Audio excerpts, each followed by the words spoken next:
आता महाराष्ट्राच्या राजकारणात पुन्हा एकदा मोठी उलथापालथ होण्याची शक्यता वर्तवली जाते। कारण काय तर शिंदे सेनेत अजून एक पक्ष आता येण्याची शक्यता आहे। बच्चू कडू यांच्या प्रहार जनशक्ती पक्षाला विलीन केल्यानंतर आता आणखी एक डाव टाकला जाणार आहे। हितेंद्र ठाकूर यांचा बहुजन विकास आघाडी हा पक्ष शिंदेंच्या शिवसेनेत विलीन होण्याची माहिती सूत्रांनी दिलेली आहे आणि तसा प्रस्ताव एकनाथ शिंदे बवियाच्या नेत्यांनाही देणार आहेत। वसई विरार पट्ट्यात बवियाची असलेली ताकद लक्षात घेऊन हा निर्णय महायुतीसाठी फायद्याचा ठरू शकतो आणि या नवीन राजकीय समीकरणामुळे शिवसेनेचे विद्यमान नेते रवींद्र पाठक यांना मोठा धक्काही बसू शकतो। निवडणूक लढण्यासाठी पाठक यांनी नुकतीच महायुतीच्या सर्व वरिष्ठ नेत्यांची भेट घेतली होती। मात्र या नव्या खेळीमुळे त्यांचा पत्ता कटही होऊ शकतो।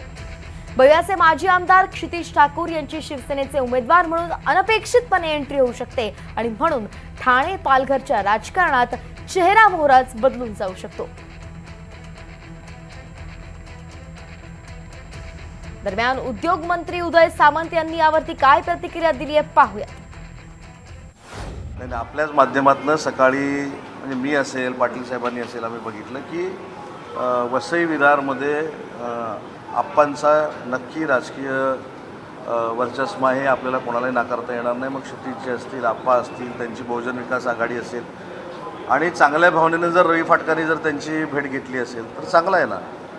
तुम्ही त्याच्यामध्ये का म्हणजे मी आता जे बघितलं आज सकाळी त्याच्यामध्ये असं म्हटलं की बहुजन विकास आघाडी काहीतरी शिवसेनेमध्ये विलीन होणार आहे। हे आमच्या दृष्टीचे फार मोठे विषय आहेत आणि याच्यावर सन्मानाने एकनाथ शिंदे साहेबच बोलू शकतात।